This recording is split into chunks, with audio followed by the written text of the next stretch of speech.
Today's show is pre-recorded.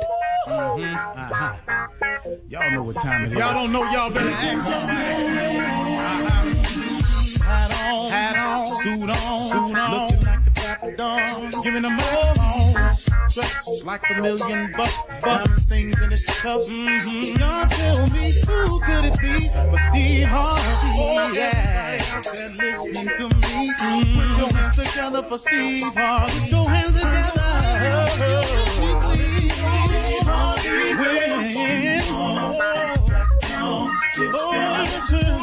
Harvey, why don't you join? Yeah. Steve Harvey, get on, y'all. Better give me some eggs right now. Steve Harvey, yeah, join me. Come with me, help me say, I'm not afraid to go home. You gotta turn it on, yeah, turn it on. Steve Harvey in the morning, y'all.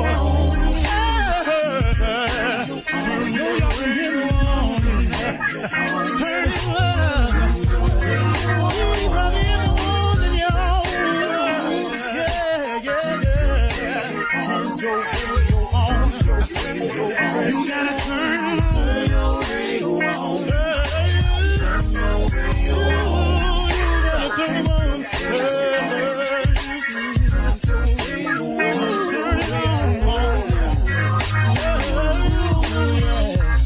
Turn them out, Steve Harvey got to turn them out. Steve Harvey turn them on to the morning, y'all.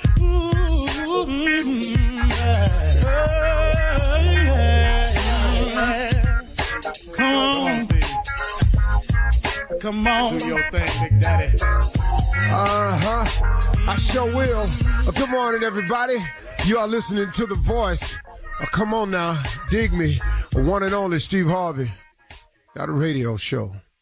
Thank God for it all the time, too. Well, here we go. Today, I want to share something with you that'll help you, because it's helped me. You know, I was telling the story once that in this magazine called Rob Report, that there was a statue I used to see for years. I started buying Rob Report magazines years ago. So I just wanted to see what affluent people did, just wanted to see what people with means did, what type of investments they did, what they bought, where they traveled to. The Rob Report is just like a big boy toy magazine. You can see what cars is out. I didn't have money for none of it. I was dreaming though, I just wanted to see. And there was a statue inside this magazine of this man who was coming out of this bronze rock, and he was completely bronze, and he was muscular, and he didn't look nothing like me, but he was a man coming up out of a rock, and he had a huge hammer and a chisel in his hand. And as his body from the waist up was coming out of this huge piece of stone, you could see where it was him who had been chiseling and forming himself. So the name of the statue was Self-Made Man. And for years, man, I said, man, I'm going to get a big house one day and I'm going to put that statue in the backyard in the corner. That's going to be my little spot where I go chill, because I'm a self-made man. Well, after years of working at becoming somebody and having reached a degree of success, I would have nothing to do with that statue. There's nothing about that statue that appeals to me anymore, because on my journey and in my quest to become what I thought would be this self-made man, where I could put this statue and had this statue in the corner be kind of cold, symbolizing that I had made it, I realized on my journey there's no such thing as a self-made man, that we all need help, and that God places people in our paths along the way that benefit us oftentimes. And it's the most unlikely person oftentimes. And it's the most unlikely way that he presents these people in front of you. It's crazy how he does it, man. And so this is a statue now that I look at and I go, I see what the creator was saying, and that's cool, but not for me, because I needed help. And I've learned a lot of things like this along the way.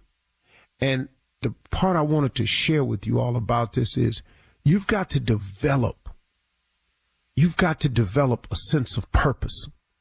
You have to develop a sense of purpose. That's different. See, your purpose is created for you by God, because when he created you as an individual, from whatever two parents you may have, that's not important here. When he created you, he had something in mind for you. And it was a purpose. God has not created a single soul to become a criminal. God has never created a single soul to be a drug dealer. This came about through some decisions we made as sinners, and we stayed in that place. But see, when he created us, he has a wonderful idea for us. But God gives us human beings this thing called choice, and we have the power to decide. So you can decide if you're going to adhere to the purpose that God created you and made you for, or you can go ahead and make some choices on your own. So like if God wanted to give you a life and come to you and give you life more abundantly, and that's his promise, if you come to him, if you choose him, then cool. But if you say, well, this ain't moving along fast enough, I'm going to get my own life of abundance, I'm going to start slanging, well, guess what now? Ta-da, you made a decision. And see, God's decisions and choices, the one thing I learned about him, God's decisions, choices, his voice, it has no sin in it. Ain't it amazing how many people that came up to you and said, the Lord wanted me to do this to you, and I'm doing it, and that God is punishing you, and I'm doing this to you because God gonna see that you get your day. Who is this person? Who is this person that God all of a sudden gave this authority and power to? God didn't get that to nobody, man. Nobody. This person don't have the right to hold you to your past, the right to make you pay. So who makes them pay when they make mistakes? Because they all make them.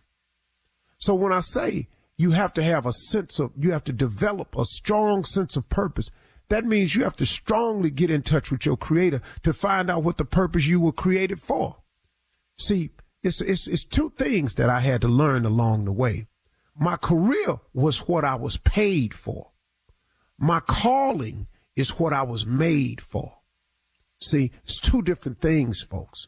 It took me a long time to learn it. Some people think that they calling is to be a performer. Well, that's what you're paid for. And a big part of your life is your performance that's tied directly to your gift. But what you're made for, though, what you're made for is to bring about some significant change in another human being's lives, because we are all linked together in this chain. That's what you are here for. Everybody has a purpose to do something wonderful, meaningful, or impactful for another person. You think the guy that invented the airplane was merely inventing the airplane so he could fly?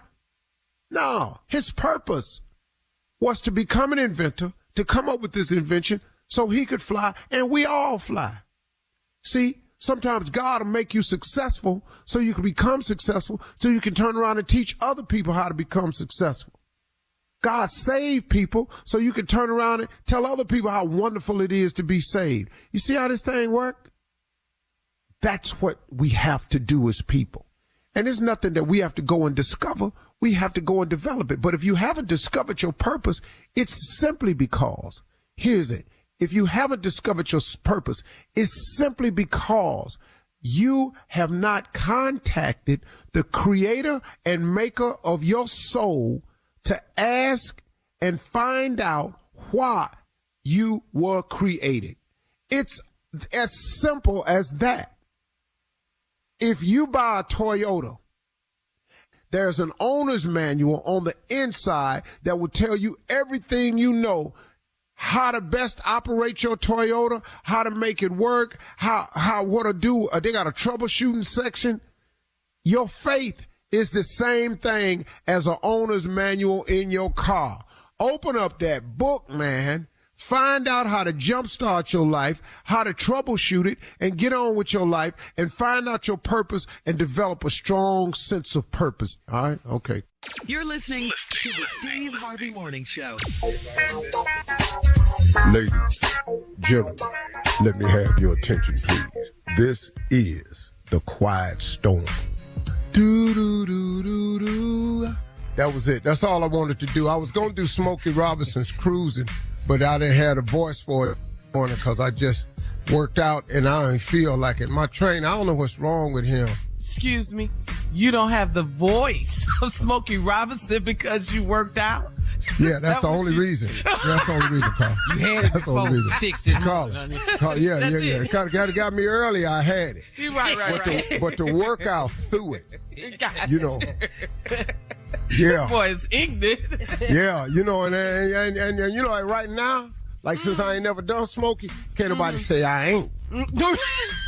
See, I do, when I lie, I do unverifiable lies. Yeah, that's the thing about it. Yeah. You can't bet me, huh? You can't. No, hell no. You know, that's why Roscoe Wallace wins all the time. Yes. Yeah, ladies and gentlemen, this is the Steve Harvey Morning Show. Shirley Strawberry, Carla Farrell, Mouth of the South, Junior, government name is Kill Spates. Amen. Founder of Kills Hopes. Yes, sir. Yeah, they run, walk, they do everything long as it's warm. They don't do no cold weather activities for this foundation. No, sir. Ladies and gentlemen, the legend that is Nephew Tommy. Junior, what's on your mind today? Man, I want to talk to you about something, man. Let me ask you this, man. This is important for me, man. Understanding, man, just prayer, man. Understanding how to pray and what I'm praying for. Because sometimes we may not be praying the right prayer. Is it always something about, Lord, let me have, or can I want? Let me say this. My answer is not going to be a perfect answer. All I know is what I have had to learn to incorporate in my prayer.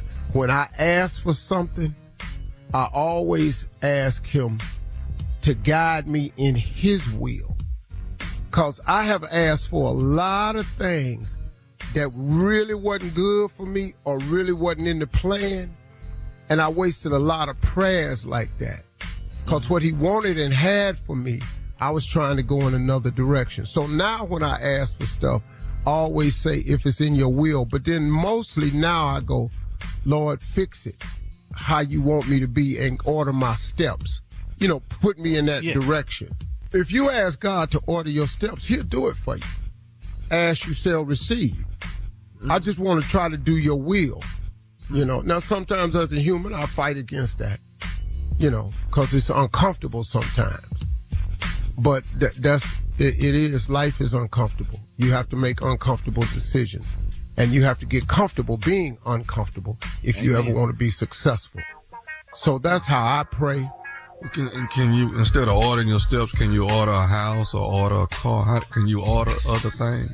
Well, yes, you can ask for all. You would have placed your order. Welcome to the Steve Harvey Morning Show. I have asked for it. I have ordered. Get it cracking. All right. Coming up in 32 minutes after the hour, we're going to hear once more from the nephew as he runs that prank back right after this. You're listening to the Steve Harvey Morning Show. All right, guys, it is time now to start your morning off with the nephew and run that prank back. What you got, Neff? All right, I got time today. I got time today. Woke up motivated. Woke up motivated. All right, here we go. You sent my wife pictures. Sent my wife pictures. Cat dog, let's go. Yo. May I speak to Trevor? Yeah, this Trevor. Hey, man, you been sending pictures of your damn stomach to my wife's phone? Hey, what? Hey, man, have your been sending pictures of your muscles on your stomach to my wife's phone? Man, who the hell is this calling me with this? This fish right here. Is who? This Fisher, man. My name is Fisher, but they call me Fish. What I want to know from you, have your been sending pictures of your stomach to my wife's phone?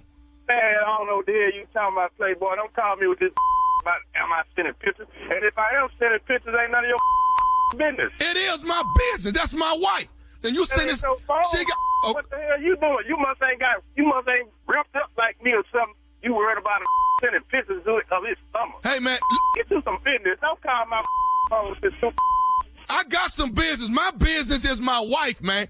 And if you said, let me tell you something. Tell me something. I'm finna tell you right now. When I find you, if the same muscles that's on her phone is up underneath your shirt, I'm whooping your. Hey, man, I ain't hard to find, Playboy. You can find me. And if I am sending pictures to your wife, she must like it, Playboy. Hey, man, hey, let me tell you. No, you're being disrespectful is what you're doing. You understand? You being a little calling me on the phone with this. You better check somebody else about this here before I had your wife rubbing on my stomach. Hey, man, who you calling a man? Who you think you? Hey, who you think you talk? Let me tell you something. Okay, tell me. That called my phone about a picture. That's who I'm talking to. Because I know them is, if I find out them your muscles on my wife, what? Obviously, you found my phone number, so I guess you can find me, homeboy. Hey, how about this here? Where are you? Let's get this cracking. Hey, ask your wife where I'm at. Where she at? My wife is at work right now. Yeah, you think so?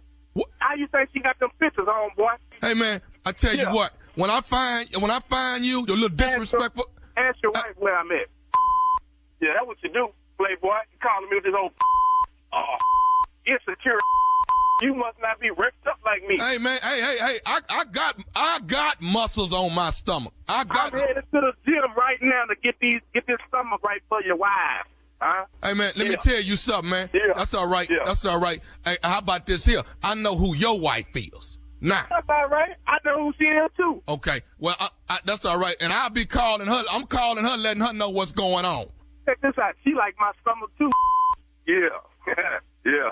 You like that, don't you? No. She I like tell you what. She gonna like it when I get to her. 'Cause I'm gonna let your wife know what's going on around here. Say, man, you don't know nothing about my wife. Me, my wife, and your wife might be rubbing together, homeboy. You don't know nothing about my business. Hey, man, you ain't finna be disrespectful to me, man. I done told you once. Come see me, homeboy. I will see you. I already asked you once, where are you? I'm going to raise up my shirt so you can see this ripped up six-pack that your wife like. Yeah. Huh?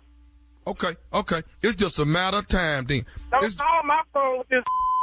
You better go check your wife and don't be calling a grown man. Okay. Yeah. Well, I tell you what, I'm going to call Ayana.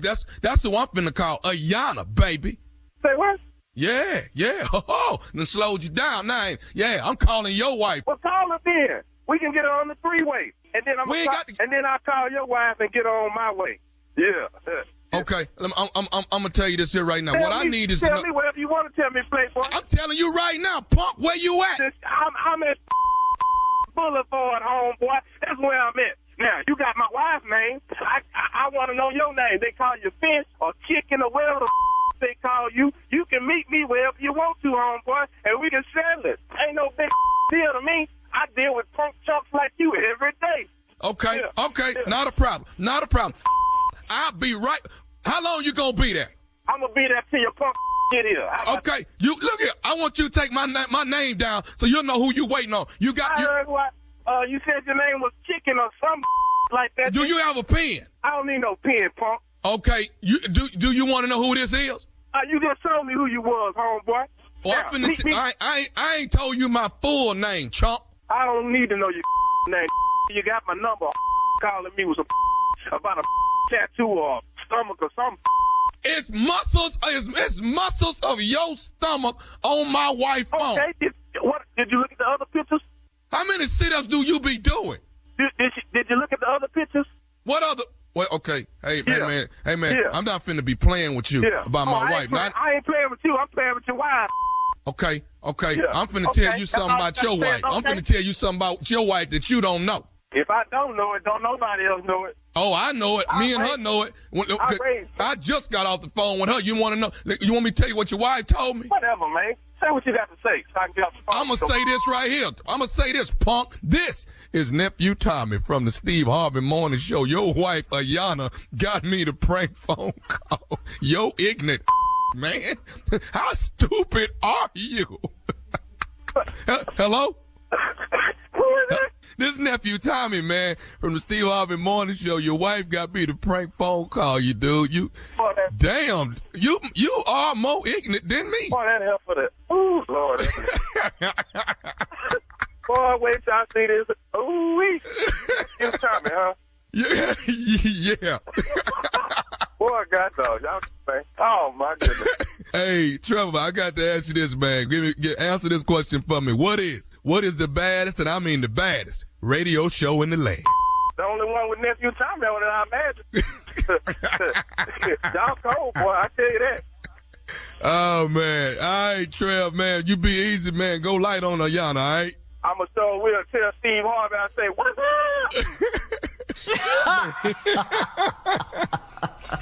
All I can say is I did that. I did that. You met your match on that one. Sorry. Yeah, you heard what I said, Playboy. Prank and worship. It's prank and worship. Prank and worship. All right. Yeah. Nephew, thank you. Coming up next, it is Ask the CLO. Chief Love Officer Steve Harvey in the building for your love questions right after this. You're listening to the Steve Harvey Morning Show. It is time for your favorite segment, Steve. Ask the CLO. Chief Love Officer Steve Harvey, ready for your love questions. This one is from Tally in Kansas. Tally writes, my 7-year-old son came home and told me that his dad has a new girlfriend and he hates her. I told him that's not nice to say about anyone. And he said she made 2 steaks for her and his dad, and she gave him chicken tenders. I spoke to my ex and asked if my son was telling the truth, and he said that his child is fine with chicken tenders. He's only 7. Now we've got a problem because my ex is on board with his unequal treatment of his own child. Should I have a talk with them before this gets any worse? What? Well, we have a situation here, Tally. First, your question was, your son hates your ex's new boyfriend. Well, now you Girlfriend. hate her. Well, you hate her now. So we're not, everybody in Tally house hate the new girl. So now we do have a problem. And you've spoken to him, and the 7-year-old wants a steak. Now, I can understand. I don't know why you got these chicken tenders turned into hate for you. I would have been more than happy when I was 7. And plus, when I was 7 back in them days, I wasn't allowed to say I didn't want nothing. Right. I ate them damn chicken tenders and shut my damn mouth. I'd opened up my mouth about them damn chicken tenders. Them chicken tenders would have got packed up in me, and it wouldn't have been as hard to go to the bathroom next time. So that's Anyway. Ooh, it would have happened. Yeah, you know what? Now you can just let these chicken tenders out the next time you go. So that's what would have happened in here. Do you have a little situation? I think you should just talk to him, your ex, and he really would have been fine with the chicken tenders. I think this is an overreaction. Your boy's 7 years old. He's smart. He's manipulative. He know to come in here with you and say the right thing. So please be aware of how smart and cunning kids are. I'm going to come in and upset my mama. I'm going to tell her I hate her because they had steaks and they gave me chicken tenders. Well, you know, you got little bitty ass teeth. So, you know, you got little baby teeth. Little baby teeth supposed to eat chicken tenders. I don't think it's that big of a deal, and I wouldn't let this little boy drive a wedge in it right now. This unequal treatment is because he's not equal. What you don't like is it was done by the new girlfriend. Tell the truth. And he made sure you knew it. Yeah. Quite a slick move from the 7-year-old that loves his mother dearly, Tally. And he's just doing what little boys do because he doesn't know yet that it's okay to love 2 people. Right. He does not know that yet. And so he's picking sides and he's chosen you. But let's not make it any harder than it can be. Yeah. Very good. The chicken tenders was fine. CLO. All right, moving on to Aaron in Oklahoma. Aaron says, my mother's 64-year-old boyfriend makes comments about my butt, and it's making me uncomfortable. I'm 5'3", and I'm a curvy girl, but I dress very conservatively. I've told my mother that he is a dirty old man, and she said he means no harm. It is an underhanded way of giving a compliment. My husband is about to get involved since my mom thinks it's cute. I'm 40 years old, so I don't need my husband's help. How do I stop this dirty old fool? No. Let your husband handle it. Let your husband handle it. He gonna whoop his ass. But just let him handle it. You're 40, you don't need your husband. You don't. But the husband can talk to him a little bit different. Say, my man, any more comments about my lady behind, it's going to be a problem for you with your behind. You just got to let a man say it. It'll end a lot quicker. See, you done already went to your mama about it. It didn't work out. Now you going to go to him. How you think it's going to work out? Let your husband talk to the man, and it'll be done. It's just a respectful conversation. That 64-year-old don't want this 40. He don't want that. He fast. What he want. He fast. See, I'm 64. I'm telling you, that ain't what we want. Look at the bright We ain't side. scared of it, but we don't need that. A lot of speed moving around in that room, and it ain't coming from him. Lot of speed in that room, lot of endurance, and it ain't coming from the 64-year-old. All right, Must be moving nice on. behind, though. Must be a real nice behind. You're on point this morning, CLO. Courtney in Tampa writes that I am recently divorced and I have a crush on my coworker. I heard he's messing with another girl at work, so I don't need or want any drama. He won't admit that he's messing around, but the fact that he's sneaking around with me makes me believe it's true. We've done everything except go all the way, and I want him badly, but for some reason, he's holding back. I invited him to my house, but he won't come. Does this mean he is with another woman and he's trying to be faithful to her? Lady, are you for real? Huh? Yep, she's for real. Wait, are you for real, Courtney? You all have done everything but go all the way. He won't go all the way. You invited him to your house, but he won't come. You know he's dating a coworker that he's fooling around with. You don't want no drama, but you right on the edge of creating drama. I can't help you, Courtney, because it seems to me like you want to do what you want to do, regardless. Now, you just need Uncle Steve's permission. I'm not going to give it to you. Good. That's what she wants. You're dating, this man is dating another woman on the job, but he won't admit it, but you know it. He don't admit to you either. You just got divorced. Why would you jump into somebody that's in a relationship? That's probably why you got divorced in the first place. Somebody was with somebody already in a relationship. Courtney, let's not be stupid here. Courtney, there are other men out there. Open up your pool. Get on a dating app. Quit trying to find your man at your job and your church. It's the same people down there every week. The church is good, though, right? Open up but it's the same men every week at the church. Ain't no new men coming in the church. It's new women coming to the church. Ain't no new men coming to the church. Mm-mm. All right, moving on. Men sign up for church like Republicans sign up for the vaccine. Damn.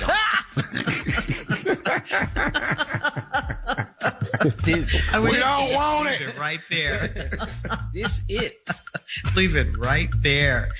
Oh, man. Wow. Does this mean he is with another woman and he's trying to be faithful to her? It means he don't want you. What you trying to put it out here?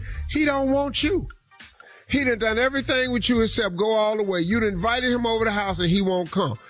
1 and 1 is 2. Yes. What you want?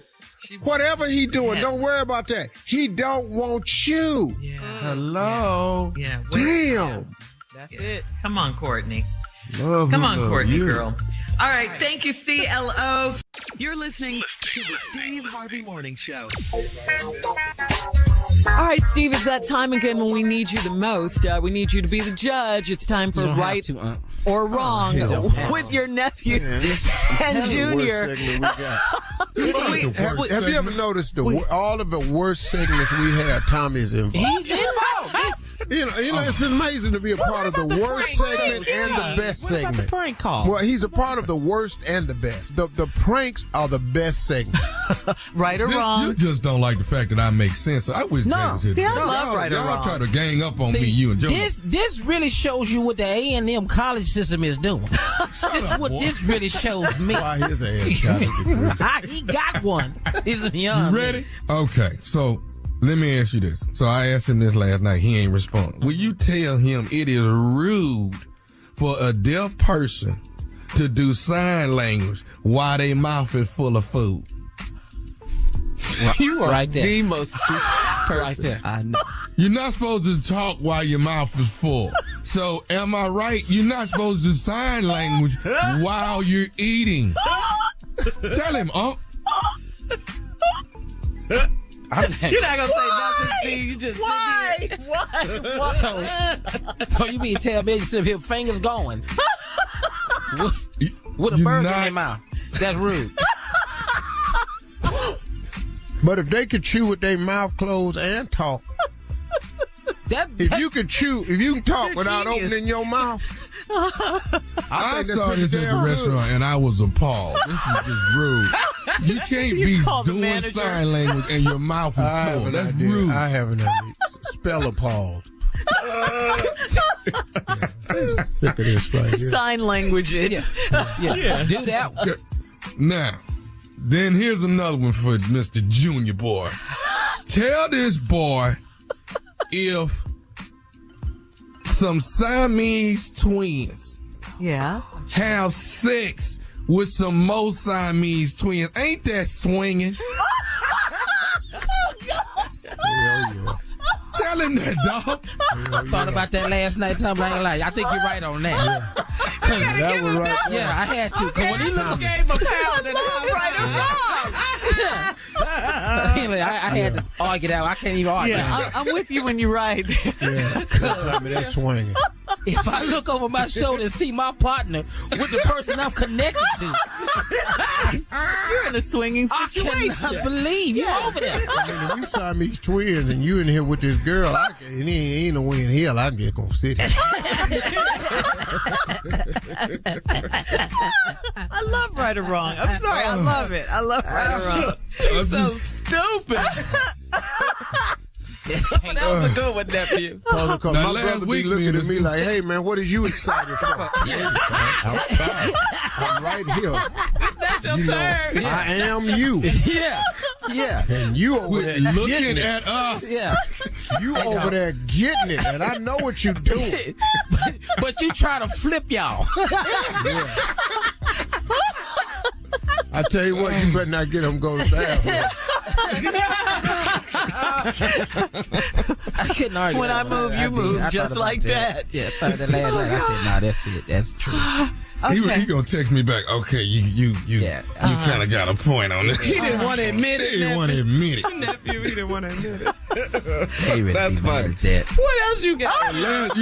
Reason why he didn't pick up my call is because last week we was on the phone. I said, "You do know the devil is married," and then he gonna just hang up on me. What? Wait. Will you tell him the devil is married? Yeah, I know he is. What? I know he is. I can tell you who he married to. I knew you were going to say that. You knew his wife. I knew you were going to say that. So Tommy got 3 out of 3.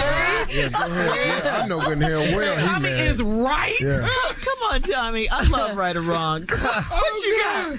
Why? Why you say that though? Is married. Yeah. Finish it. I know his wife and his ex-wife. Be quiet, Steve. Oh, hell yeah. There are more than one way you can get in trouble, okay? Well, I was just talking about the devil. I just told him the devil was married because when they be raining and sunshining at the same time, that's when they be arguing. That's why, because I know that's my grandmama said, so I knew he was married. Oh, you talking about when it's... That ain't how you know. No. He actually does have a wife and an ex-wife. Would you stop?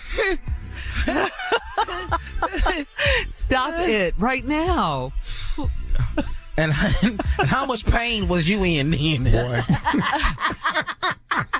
I mean, we all heard that when we were little, right? When it's raining or whatever. I've the never devil heard is that. beating his wife. Yeah, I've never heard that. And this is the first time I'm hearing this for Tommy, but I am here to confirm. you know for a fact. So far, How he's do you 2 out know of 3 this? with me. And how do you know it? Because I dated. Did not. Don't say that, Steve. It just didn't work out for you. Don't say that. Tommy. Are you done? Tommy. What? I love right or wrong. This first time you ever been 2 out of 3. I know. Okay, now I don't want to say this one. I Y'all See, gonna go out. for I'm telling you. Oh, you got was another good. one? The deaf one was the only one I didn't like. But the swinging Siamese twins and Lucifer's ex-wife Only that I met. I'd say you got 3 out of 3 today. Okay. Yeah, I don't really want I'm to. leaving. But you're the judge, Steve. Yeah. I ain't gonna. No, I think he was on 2 out of fire 3. today, except for the deaf talking. I think it's very gifted if a deaf person can talk and chew with his mouth closed. I think that's a talent that I Sign wish language. I had. And I'm gonna tell you right now, because my mouth, food fall out my mouth all the time when I'm talking. All right. You're listening to the Steve Harvey Morning Show. All right, guys, it is time for Would You Rather. Here's the first question. Would you rather get a paper cut on your finger every time you turn the page of a book or a magazine or something, or would you rather bite your tongue every time you eat? Oh, hell. So what's worse? Give me that Paper cut. Paper cut. Paper cut. Yes, I'll Lord. take the paper cut because I ain't reading no book no way. So that ain't finna be too much damage. Yeah. By the time I don't never read more than a page anyway. I beat a page. Bite my damn tongue. Woo! I think I'd rather bite my tongue.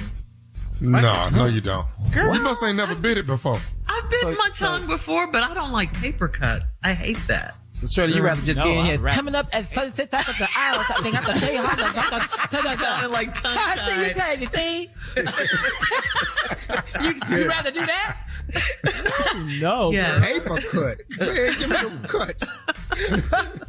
I can't bite. I hate biting my tongue. Biting my jaw. Yeah. Oh man. God.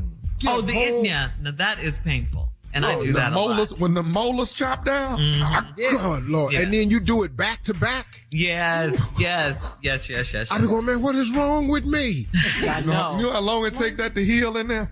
Yeah, it's a long time. Yeah, All right, here's I'm gonna another take them one. Paper cut. Go ahead. Would you rather be a little late, just a little bit late, or just way too early? Way too early. Oh, I'm going with the little late. Really? Yeah, I'm a celebrity. I Cordially. late all Oh the yeah, time. you're a celebrity. Yeah, I ain't finna be way too early. Sitting up in here for it. Cordially late. Now I'm sitting up in here often like I'm thirsty. Like if y'all don't hire me, this will be hell yeah. I'm sitting up here like I ain't got no work or nothing. Pick me for this role. I sure want to do this show. Hey, how y'all doing? They're speaking to everybody coming in and stuff. Hey, is that Steve Harvey over there? Hi guys, how you doing? I'm here. Hey, just let the Isn't that Steve Harvey? Why yeah. is he Hey, just let whoever it is. Let's let them know I'm here. 45 minutes early. Really need this.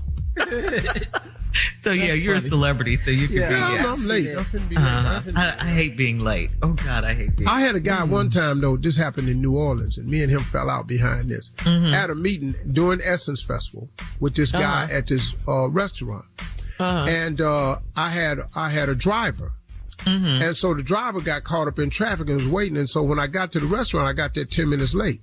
This guy was a white collar Wall Street guy. He said, "Wow, you're late." I said, "Yeah, I called you, man. I was running behind. My driver got stuck in traffic." He said, "You didn't think to get a cab?" I said, "No, I didn't think to get a cab." "Well, if a cab would have gotten you here on time, you think that would have been better?" I said, "No, I can't get in cabs, dog. I'm famous. I don't know where this dude finna take me. I got a driver. All of a sudden, he got Steve Harvey in the cab. Now I'm in the back of the French Quarter getting my ass whooped."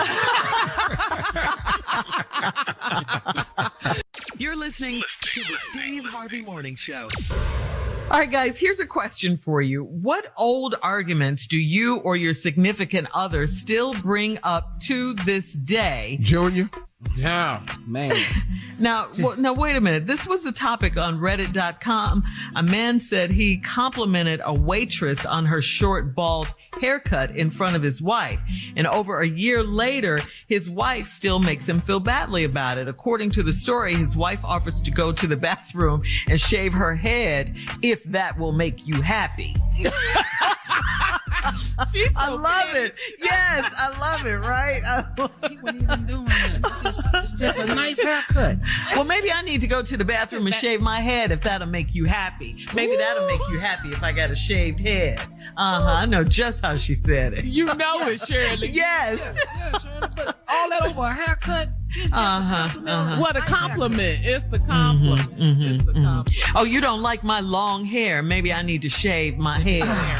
Maybe that'll make you happy. Yes, since you compliment and you handing out compliments and stuff. All right. So, Steve, I don't know why this makes me think of you. Do you have any arguments in your relationship that never go away? And, something that comes up from time to time? Oh, well, the only thing we really argue about over and over is some damn kids. It's them damn kids. Most of my arguments is about one of them kids. We have a difference of opinion of the way we ought to handle it. That's one that, comes up all the time. And I'm too hard. I don't know how to love the kids in spite of their problems and stuff. I know kids have problems and everything, but, I don't want to hear them. What? You're their parents. You're supposed to listen. I'm tired of parenting. Do you, damn it? You think you know everything? Go ahead. Mess this little section of your life up with your little stupid ass. Come in here. I don't know. Man, I'm so sick. Man, hell. Go ahead, try it. Oh, she got so mad at me the other day. I told one of the kids asked me, I said, try it. She said, Steve, you know that ain't gonna work. Well, okay. Right. If you tell them don't do it, they're going to do it anyway. Okay, try it. So you just give it up. Try it. Let's see. Let's go ahead. Do it. Knowing that that's not going to work. Knowing what's going to happen. Because when I told you not to do something, you do it anyway. Then you come back in here. I should have listened to you. Oh, you don't. So go on out here and do it. Fall on your face. But did you listen when you were their age? To your parents? Yeah, I did most of the time. Oh, most of the time. Well, I just kept most of my stuff from them. I didn't go in there with an opinion. I didn't ask them nothing. I see. I just went on and blew it. I can't believe I did that, Daddy. Shut your punk ass up. What did you do now? You didn't want to hear all of that. Yeah. That would. Yeah.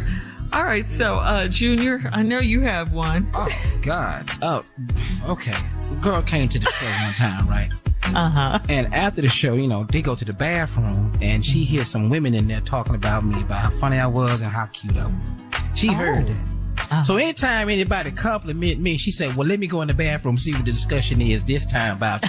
So somebody say, I like your shirt. She says, let me get up and go to the bathroom. It must be a conversation. She ain't the only one in here like this damn shirt. So he got wavy hair. I don't like to talk about that every damn time we go out there. I don't care if we go to pull in the drive-thru. Oh, I like your sunglasses. Let me run in the bathroom in McDonald's. It must be a conversation about your sunglasses you got on. Don't matter where we go. We was at our cousin's funeral. They said, man, I like that suit. Oh, it's a discussion in the bathroom at the church. Let me run in the bathroom, see what they're saying about the suit. About my man. Yeah. So since you so fly. Yeah, I wasn't even doing nothing. I was like, I didn't ask these ladies to say nothing. But then I flipped it. I said, well, you should have said something first, then we hadn't heard this no more. Oh, that was stupid. That was not smart. Why did you say that, Junior? Yeah, because I'm stupid. What did she say? What happened? She turned around on you. There was no more talking for the day. I knew that. And no more gift giving. Yeah. So the silent treatment is fun. All right, guys, thank you. Coming up, we'll have more of the Steve Harvey Morning Show right after this. You're listening to the Steve Harvey Morning Show. Coming up at the top of the hour, right about 4 minutes after, it's my strawberry letter for today. And the subject is, my mother and my ex are besties. My mother and my ex are besties. We'll get into that in just a little bit. But right now, the nephew is here with today's prank phone call. What you got for us, Neff? Make a wish ministry. Let me hear that. Okay, Let's go. That sounds nice. It sounds good, don't it? Yeah, it always does. Yeah. Sounds simple. Sounds simple. You better not. You better not be playing. You watch. You better not. You watch what I do. Come on, cat. Let's go. New Baptist. This is Terrence. May I help you, please? Brother Terrence? Yeah. How you doing? I got your number. You with the over the church? You with the Make a Wish ministry? Yes, I am. I may help you. Well, listen, I'm actually I'm terminally ill, brother Terrence, and I don't, as far as what the doctors tell me, it could be 6 months or another year, but I know my time here is definitely limited, you know. Well, I'm sorry to hear that, but we're definitely here to help you out with whatever you need or whatever we can help you with. So what can we do for you? Well, you know, I truly believe that sometimes people have, you know, I seen one of them old movies they got where they got a bucket list or whatever they call it, you know, and people trying to do things before they leave here. I guess I just sitting around trying to figure out what I could do and what I wanted to do before I left this world and went on to what he has for me next. You know, I don't believe in doing anything unless it's prayed on first. Oh, yeah. If you don't mind, maybe you can, you know, before I even tell you my wish, we pray that the wish will come true. You mind doing anything like that? Oh, no, I don't mind praying. That's what we're here for. Bow your head with me. Yes, sir. Is your head bowed? Yes, sir. Yes, sir, it is. Father God, we come to you in the humblest way we know how. Yeah. Lord, we ask you to touch this young man in every which way he hurt. And then we ask you to deliver him for whatever is going on with him. And let him know that we, the church, is here to help him with whatever his needs is in his last days. In Jesus' name I pray. Say amen with me. Amen. Amen. Amen. God's going to do it. He's amen. Gonna do it. Amen. Now, you a member of the church here of New? Well, I was a member. I still consider myself a member. It's just been quite some time, probably over a year and a half, 2 years since I've been able to come, you know, due to my illness. But definitely I was a member there. Well, that's all right. We're not worried about all that. We just here to take care of your last and final wish. That's what our ministry is for. You know, we helps people with anything they need, you know, like what all, I mean, when people call and want things, what all of y'all help them with? Well, we've helped them with their rent, take them to the store, help them with a utility bill, come out and cut the grass, anything like that they just can't do. Take them to the doctor's appointment, anything we'd like to help them with, we do exactly that. Okay, well, I pretty much got those things taken care of. I think what I'd like to do between you and myself, Brother Tan, that I've never told anyone what I'm about to tell you. I've never been with a woman before. Huh? I'm 38, but I've never been with a woman. Well, I guess that might be a blessing. You might be pure. That's a good thing. Well, you know, but sometimes, you know, I guess before I leave, I guess that's a desire that I have. And what I wanted to ask you was, there is a lady there at the church. Uh-huh. And before I leave, I think that's the woman that I would actually like to be with. Well, I don't know if Make-A-Wish Ministry can support that kind of stuff, but go ahead, let me hear. Okay, the lady that I'm actually interested in actually she works at the church too. Oh, really? Well, now she's kind of a tall one. She's about 5'9", and she's probably about a size 8. Beautiful long legs, man, and sandy type of hair, sandy color, sandy brown, man. And I mean, she looked like caramel. Hold on a minute. What's her name? I think her name Linda. Now, hold on. That's my wife. What you mean? Go ahead, say it. Wait. Linda's your wife? Yeah, that's my wife. You sorry. Okay. What do you mean? Well, listen, y'all are a ministry. Now, if y'all supposed to be taking care of people on Make-A-Wish and taking care of what they want before they leave this world, if that's my wish, what is the problem? Listen here, you done crossed every line there was about this ministry, so I don't give a damn about it no more. You talking about sleeping with my wife. If I see you, I'm going to do something to you. They ain't going to even be able to recognize you. So what the you talking about messing with my wife, son of a... I'll call Miss Linda myself and see if she don't have a problem with helping me make my wish come true. Go right ahead and call, and you won't call nobody else. That'll be the last call you make.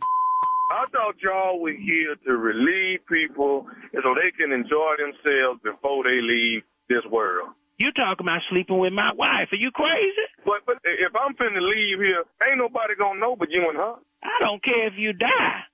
I don't care. You ain't sleeping with my wife and you fool with her, you probably gonna go ahead and die quicker than you need to. I thought this was a ministry. I don't care what you over there telling me about dying. Y'all supposed to be a ministry that helps people before they leave this world. I don't care what it is, but you talking about sleeping with my wife. You got an illness, but something must be wrong with your brain talking about messing with my wife. Ain't nobody gonna even know I've been with your wife once I'm gone. There ain't gonna be but the two of y'all. At least you would have helped me before I left. No, I can't help you with nothing. And let me tell you something. I'm not the preacher. I'm not the pastor. I'm not the deacon. I'm not none of them.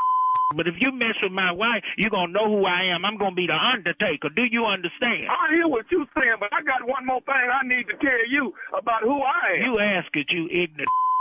Go ahead. Let me hear. This is Nephew Tommy from the Steve Harvey Morning Show. Your wife, Linda, got me to praise God. No, y'all ain't. Y'all need to pray about you. You wrong for that. Y'all ain't recording this, is you? Man, it's recorded. Every last bit of it. Lord have mercy. Pastor ain't gonna hear this, is he? Oh, God. I got one more thing to ask you, man. What is the baddest, and I mean the baddest, radio show in the land? Steve Harvey Morning Show. Come on. Give it to me. Give it to me. I ain't the deacon. I ain't now one of them blankety blanks. I'm on. You must. What? Wait a minute. Hold on. Wait a minute. Let's talk about my talk. You're talking about she's caramel. Sandy Brown. Beautiful long legs. You gonna die. What's her name? Wait a minute, what's her name? A minute, what's You play too much, Tommy. You mess with my wife, you gonna die quicker than you need to. And I don't care if you die. I don't care if you die. I don't care if you die. Yes. You might leave here sooner than you supposed to. Man. Oh, man. You stupid son of a... Who you think you gonna call it? Sleeping with my wife. Stupid. That was just wrong. But his prayer was so... Tommy. I was laughing through the plot. Yes, he will. Won't he do it? Yes, he will. He gonna do it for you. Yes, he is. He gonna do it for you. Bless him in these last days.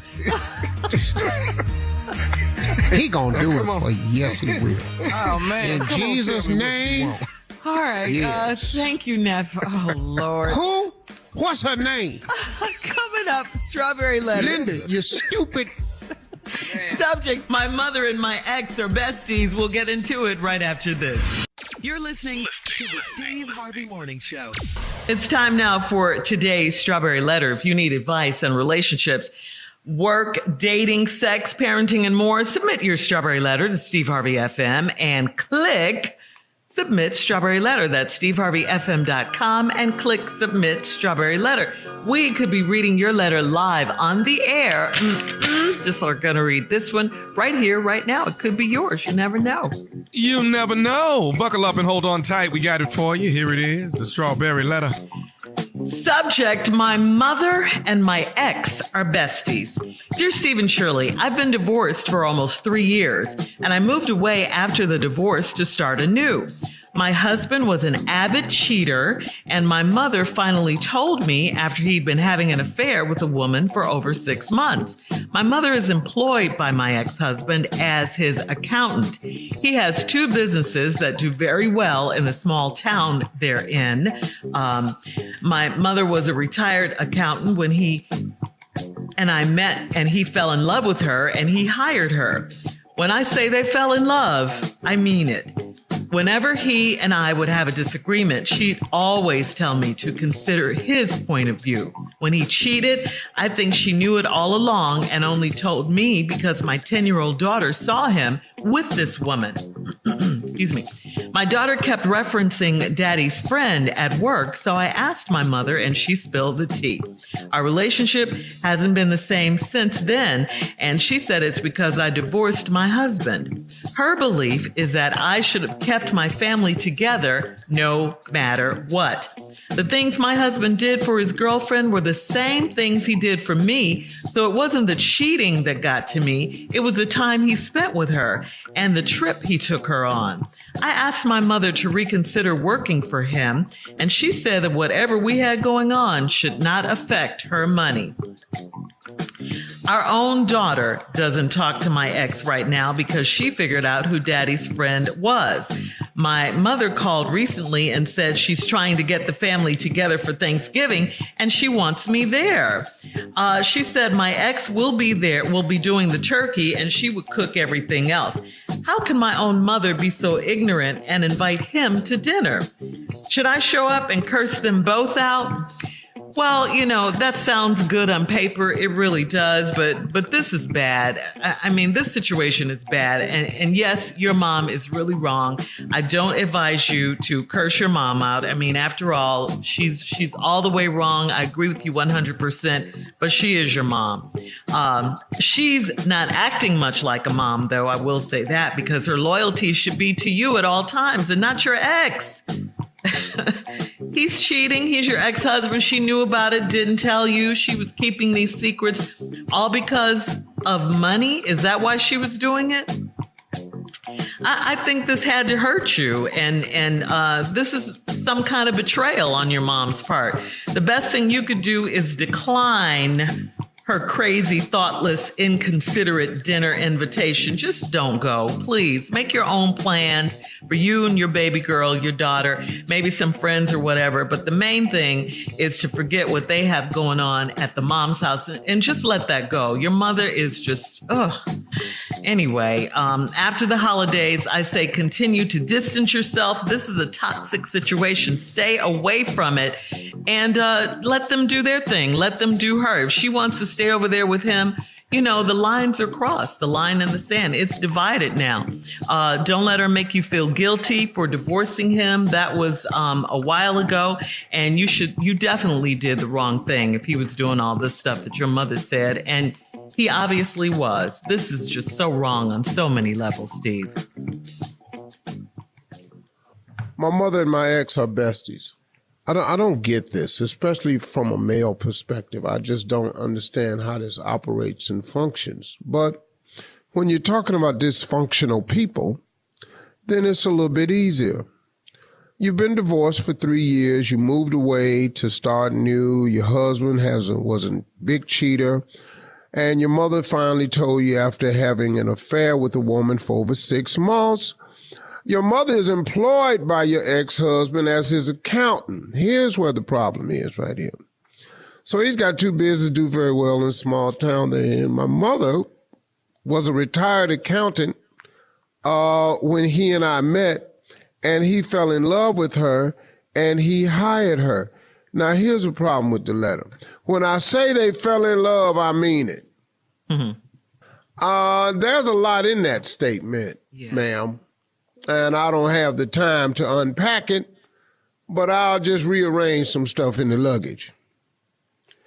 Whenever he told me, whenever we had a disagreement, the girl's mother would always tell her to consider his point of view. Then when the dude cheated, the lady wrote the letter said, I think she knew it all along and only told me because my 10-year-old daughter saw him with this woman. So I'm assuming that she had the daughter before she married the man, because she refers to the daughter as my 10-year-old daughter. And then the daughter kept referencing Daddy's friend at work. So you asked your mother and she spilled the tea. Our relationship hasn't been the same since then. And she said it was because I divorced my husband. Her belief is I should have kept my family together no matter what. Now, I think, ma'am, this is where you got a little bit going on.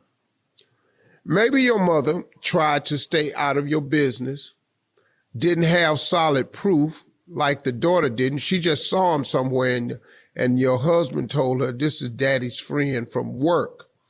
That's why the daughter was referencing the woman as daddy's friend. Hang on, and Steve. I think your mother's just trying to stay out of it, but I'll give you the real scoop when we come back. All right, we'll have part 2 of Steve's response coming up at 23 minutes after the hour. Today's Strawberry Letter subject, my mother and my ex are besties. We'll get back into it right after this. You're listening to the Steve Harvey Morning Show. All right, come on, Steve. Let's recap today's Strawberry Letter. The subject, my mother and my ex are besties. This woman's been divorced for 3 years from her husband, who was a big cheater on her. When she met her husband, they introduced him to her mother. Her mother fell in love with him, and the girl says, fell in love with him. Like I said earlier, I think there's something behind that, but I don't have time to unpack that because you didn't mention that in the letter. Your daughter, who obviously you had before you married this man, made a reference one day to daddy's friend at work. You inquired to your mother about who daddy's friend was. Finally, she spilled the tea. She didn't have to then, but she said, well, and I think your mother was trying to stay out of y'all's business because she didn't have solid proof that the man was cheating, but she had some inkling. So when you came to her, she told you she think the man is cheating. And then you all's relationship ain't been the same since because you thought your mother should have told you right away. Well, it ain't your mama's business, and I think that may have something to do with it. But then your mother says it's because you divorced your husband, and her belief is you should have kept your family together no matter what. Now, here's what you say the problem is. You say the problem is the things your ex-husband did for his girlfriend were the same things he did for me. So it wasn't the cheating that got me. It was the time he spent with her and the trip he took her on. That's the cheating. See, sisters, don't. That's the action. Yeah, don't talk about, no, he did the same thing for me. That's what cheating is. You seeing somebody while you seeing somebody else.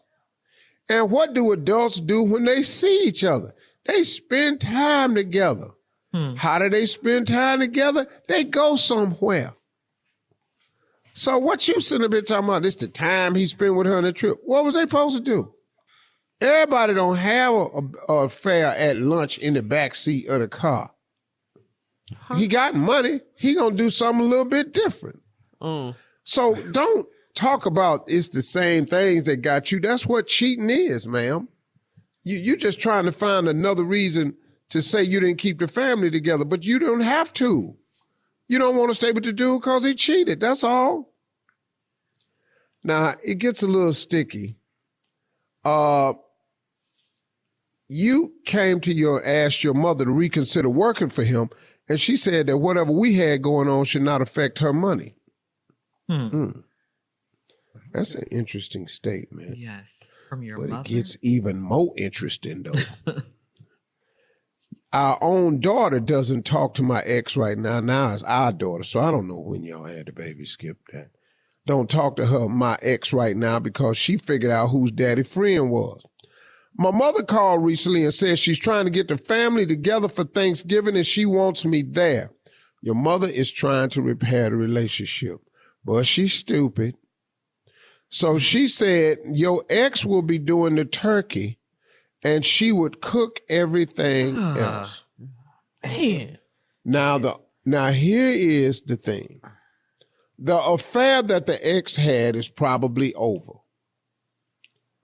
He probably wants the best thing he ever had back. He done went to the mother to get you back. So now the mother says she's trying to get the family together. Your ex is going to be doing the turkey and she will cook everything else. How can my own mother be so ignorant and invite him to dinner? Because your mama ignorant. Yeah. Oh, goodness. Your mom's so wrong. It's okay. She's so disloyal. Some people have mamas that's ignorant. You got one.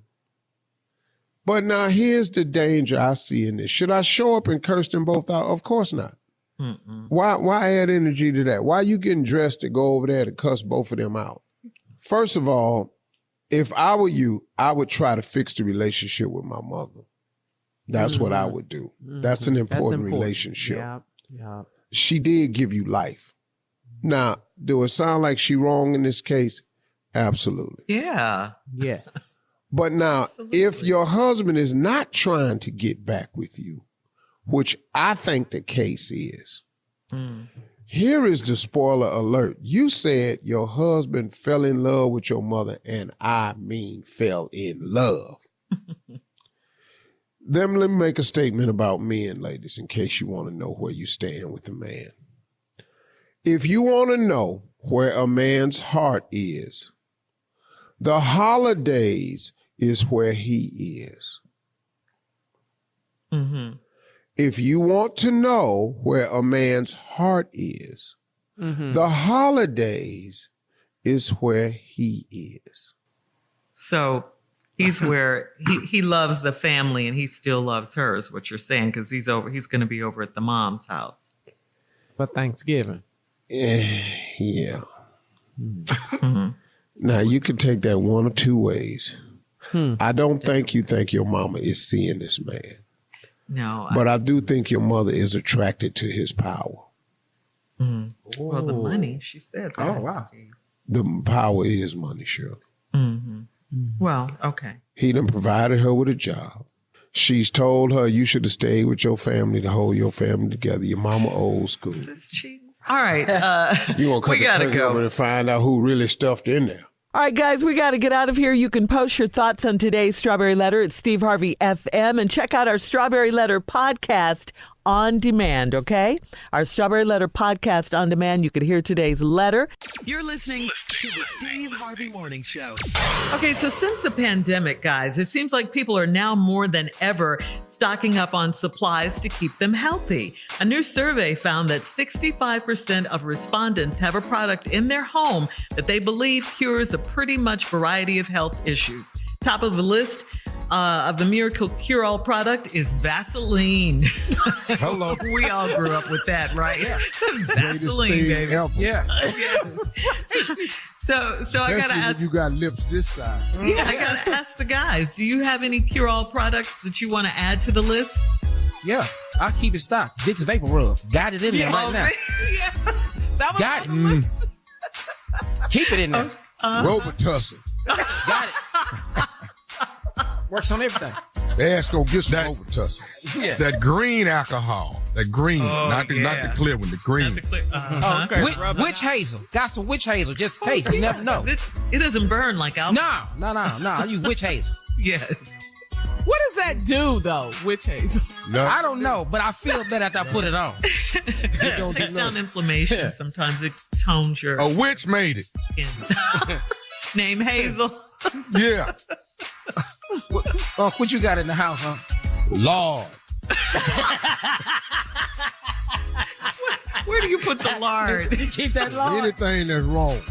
Put some You got lard a on it. can sitting on the stove. Don't never use it, but just in case. Yeah.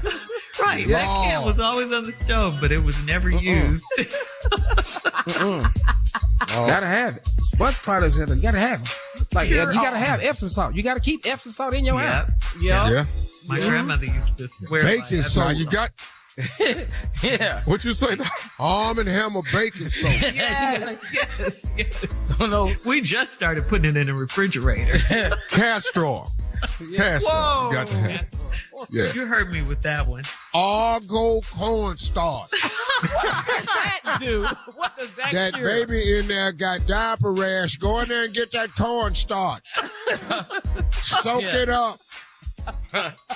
Apple cider vinegar. Yeah. Got that. Yes. Got that. Half full every morning. Careful, put it on your greens.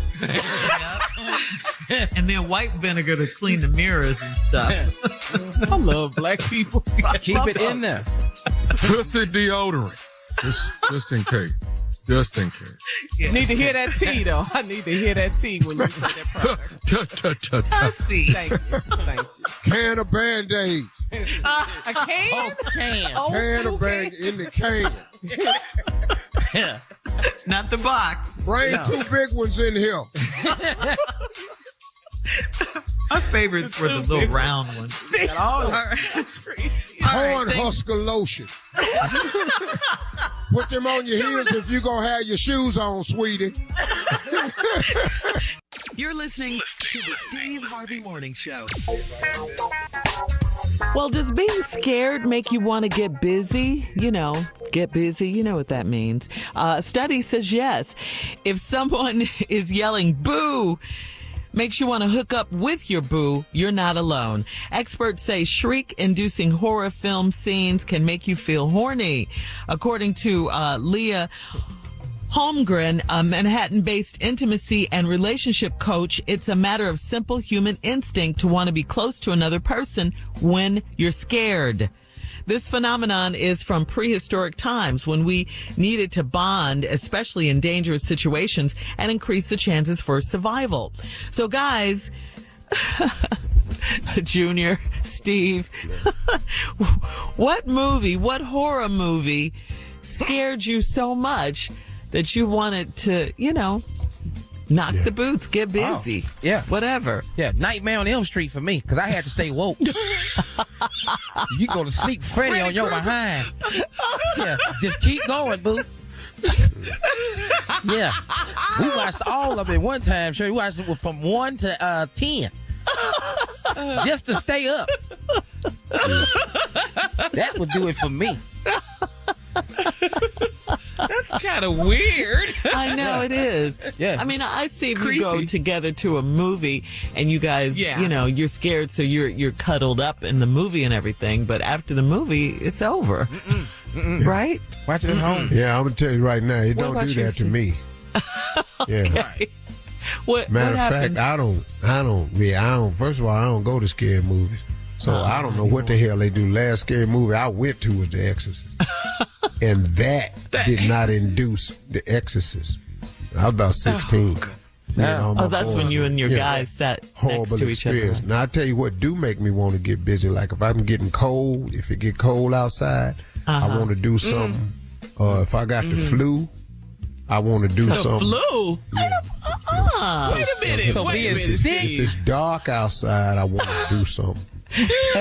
Everything other than a scary movie sounds like. As soon as I wake up early in the morning, that's a good time. Yeah. That right there. Well, can we back up to the flu? Can we back up to that? Yeah, if I got the flu. How do you have the energy?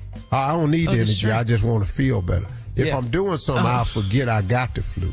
Oh, yeah. Oh, goodness. And then give it to your wife. Give the flu you probably to your got wife. it anyway. We in here laying around. I'm like, we'll do something like if I got a fever. Yeah, I want to do something then too. So then I promise you, then I can always say this gonna be hot. You ain't got to be cold no more. Yeah, I ain't got to lie. Girl, you better come on. This finna be hot, and it is. It's just like that. So you gotta know. You got to know what it is that turn you on. Like if I make a left turn and I should have made a right turn, I want to do something. Don't take much.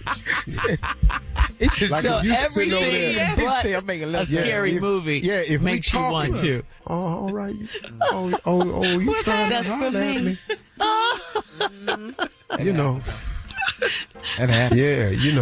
I love how you give us insight into men's thinking. Yeah, like if I'm standing there talking to you, and you know how you just blow sometimes because you from a side like, but you like blow your hair a little bit up in the air.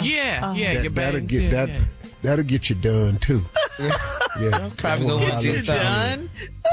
Yeah, I want to holler. It don't really take much, is what you're saying. Huh? That's exactly right, Junior. Yeah. Like if you outside and you playing sports or something like volleyball, and a mosquito bites you on your ass and you slap the mosquito, that'll probably want to do something. Yeah, I'm gonna want to do you. Yeah, I want to punch it in. I know you were smacking. I know you were smacking that for me. I know.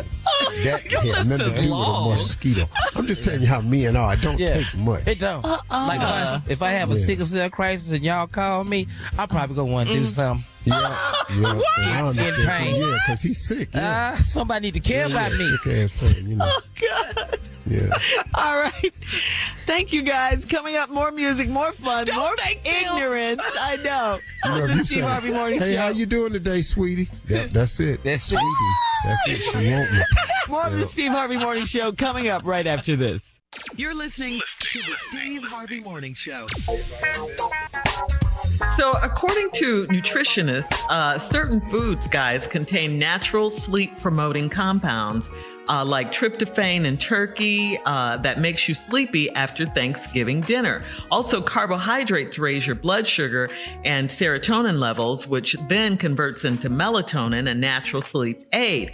Here are some foods that can add to your evening diet, that you can add to your evening diet to help you fall asleep faster and get some quality sleep. Before I give you the list, what do you think they might be? Pumpkin pie. Yeah, bluebell. Nope, not on the list. Cause it's a boring ass piece of pie. It put me to sleep every time I try. No. Bananas. Bananas is definitely on the list. If you eat bananas, it'll help you get some quality sleep. Oh, really? Mm-hmm. Maybe I better quit eating these bananas on this damn golf course, Because you start to get sleepy around. They that good, no damn way. The ninth Mr. hole. Bananas. Any other suggestions? Not pumpkin pie. Almonds. Almonds? Mm. They make you sleepy? They help you get a good night's sleep. Cherries or cherry juice. Oh. Mm-hmm. I love cherries. Oh, that cherry. Yes. That one. Oh, I finna say that I damn sure been put to sleep. Chamomile or lavender tea. Knocked out. Good one. Yeah, I love that. Salmon. Mouth wide open. Eggs, Steve. You love eggs. Yeah. And avocados. Those are the foods that help you get a good night's sleep. So think about Oh, my that. favorite. I love them. Mm-hmm. All right, coming up, we'll have more of the Steve Harvey Morning Show. And at 33 minutes after, we'll play a round of Would You Rather right after this. You're listening to the Steve Harvey Morning Show. All right, guys, it is time for Would You Rather. Here's the first question. Would you rather get a paper cut on your finger every time you turn the page of a book or a magazine or something, or would you rather bite your tongue every time you eat? Oh, hell. So what's worse? Give me that Paper cut. Paper cut. Paper cut. I'll take the paper cut. Cause I ain't reading no book no way, so. That ain't finna be too much damage. Yeah, by the time I don't never read more than a page anyway. I beat a page. Bite my damn tongue. Woo! I think I'd rather bite my tongue. No, you don't. Girl. You must ain't never bit it before. I've bitten my tongue before, but I don't like paper cuts. I hate that. So, Shirley, you rather just be in here right. coming up at first top of the hour. Sounded like tongue tied. You rather do that? No. Yeah. Paper cut. Man, give me them cuts. I can't bite. I hate biting my tongue. Biting my jaw. Yeah. Oh man. God. Oh, the yeah. Now that is painful. And I do that a lot. When the molars chop down? God, Lord. Yeah. And then you do it back to back? Yes. I be going, man, what is wrong with me? I know. You know how long it take that to heal in there? Yeah, it's a long time. Yeah, All right, here's I'm gonna another take one. them paper cuts. Go ahead. Would you rather be a little late, just a little bit late, or just way too early? Way too early. I'm going with the little late. Really? Yeah, I'm a celebrity. I Cordially. come late all Oh, yeah, the time. you're a celebrity. Yeah, I ain't finna be way too early. Sitting up in here for Cordially late. Now, I'm sitting up in here often like I'm thirsty. Like if y'all don't hire me, this would be, hell yeah, I'm sitting up here like I ain't got no work or nothing. Pick me for this role. I sure want to do this show. Hey, how y'all doing? Just speaking to everybody coming in and stuff. Hey, is that Steve Harvey? Hi guys, how you doing? I'm here. Hey, just let the Isn't that Steve Harvey? Why is he hey, just let whoever it is, let's let them know I'm here. 45 minutes early. Really need this. So yeah, you're a celebrity, so you can be. Yeah, I'm late. I'm finna be late. I hate being late. Oh God, I hate being. I had a guy one time though. This happened in New Orleans, and me and him fell out behind this. Had a meeting during Essence Festival with this guy at this restaurant, and I had a driver, and so the driver got caught up in traffic and was waiting. And so when I got to the restaurant, I got there 10 minutes late. This guy was a white collar Wall Street guy. He said, "Wow, you're late." I said, "Yeah, I called you, man. I was running behind. My driver got stuck in traffic." He said, "You didn't think to get a cab?" I said, "No, I didn't think to get a cab." "Well, if a cab would have gotten you here on time, you think that would have been better?" I said, "No, I can't get in cabs, dog. I'm famous. I don't know where this dude finna take me. I got a driver. All of a sudden, he got Steve Harvey in the cab. Now I'm in the back of the French Quarter getting my ass whooped." Coming up at 49 minutes after the hour, it's our last break of the day. And of course, we'll get some closing remarks from the one and only, our fearless leader, Steve Harvey, who'd rather be a little late right after this. You're listening to the Steve Harvey Morning Show. All right, guys, here we are, last break of the day. Come on, Steve, you got it. I ain't even got to waste no time. You trying to get to that golf course? These are my closing remarks today. Here's the subject. There is no winning in giving up. None. There is no winning in giving up. You have got to see it through. You have got to stick to it. You have got to finish. That is the only option you have. When it gets dark and tough for you, you have got to see it through. You have got to survive it. You've got to finish. There is no other option. There is no winning in giving up. Nothing. Let me explain something to you. In order to get to it, you must go through it. That's a fact. Anything you want in life is on the other side of something you have to go through. In order to get to it, you have to go through it. Stop complaining about the I'm going through it part of your life. Because everybody got that. You're not the only one that's going through it. Stop complaining. Look, I know sometimes you want to stop and go, man, I'm sick of this. I get it. I do too. I know there are times you want to go, man, this is hard. And you are absolutely right. It is hard. I know there are days where you go, man, I ain't feeling this today. I got it. But in order to get to it, you got to go through it. Name something you want that's just sitting right there. And you can just reach over and it's yours. Name it. Name what? What? Now, I'm talking about something that's really worth having. I'm talking about something you dream about. I'm talking about that thing that keeps you up at night. I'm talking about that thing that burns on the inside of you that just won't let it go. Those things right there are on the other side of something you got to go through. If you are unwilling to go through, you are not going to get to. You got to get this in your head. Now, I know when I say stop complaining about what you're going through, I know that's hard. But what does the complaining accomplish? Nothing. It accomplishes nothing. Every time I complain about how tired I am, I'm still tired. Every time I complain about I'm sick of them people talking about me, they gonna still be talking about you and gonna talk about you some more. I'm tired of people talking about me that don't know me. What difference do it make what they say? I mean, really, y'all, if you think about people who are talking about you behind your back, do you really understand that they don't matter? I said it earlier today. People that talk about you behind your back is because they behind you. Who in front of you talks about you behind your back? Name the person. No, man, everybody that talks about you behind your back is behind you. You've passed them. That's what they mad about. Everything you want is on the other side of something you got to go through. In order to get to it, you got to go through it. This is the way life is set up for every living one of us. None of us are exempt from this. Quit trying to figure out how you can get around that part of it. It ain't happening. Man, I can't tell you the situation I'm in right now. And all of it's predicated on some other people doing what they supposed to do. But you know what I did? I prayed about it. I turned it over to God because it was out of my hands. But see, the majority of what I want is out of my hands.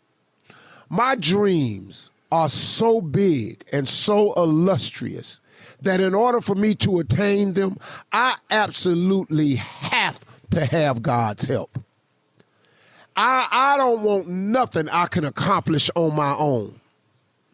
I'm in the I need my Heavenly Father business. I'm in the I need you, Lord business. So what I'm going through right now is solely God moving a lot of pieces into place to fix the prayer requests that I put in. And you know what it's causing me to do? It's causing me to go through something. But I've learned that God is always working on my behalf because I'm a believer. I'm a child of his. I honor him. I give him the glory, the credit, and the praise. So he's working on my behalf. So as I sit here and try to practice the patience that I need to allow him to move the pieces into place, it's causing me to go through something. But guess what? If I want to get to it, I got to go through it. And I believe with everything in me, he's working it out. Quit tripping, y'all. It's happening to everybody, including you. Talk to God. He'd love to hear from you. He's in the blessing business. He's in the forgiving business. He's in the get your life together business. He's in the fix-it business. Those are my closing remarks. Have a great day. Talk to God. He'd love to hear from you. See you tomorrow, God willing.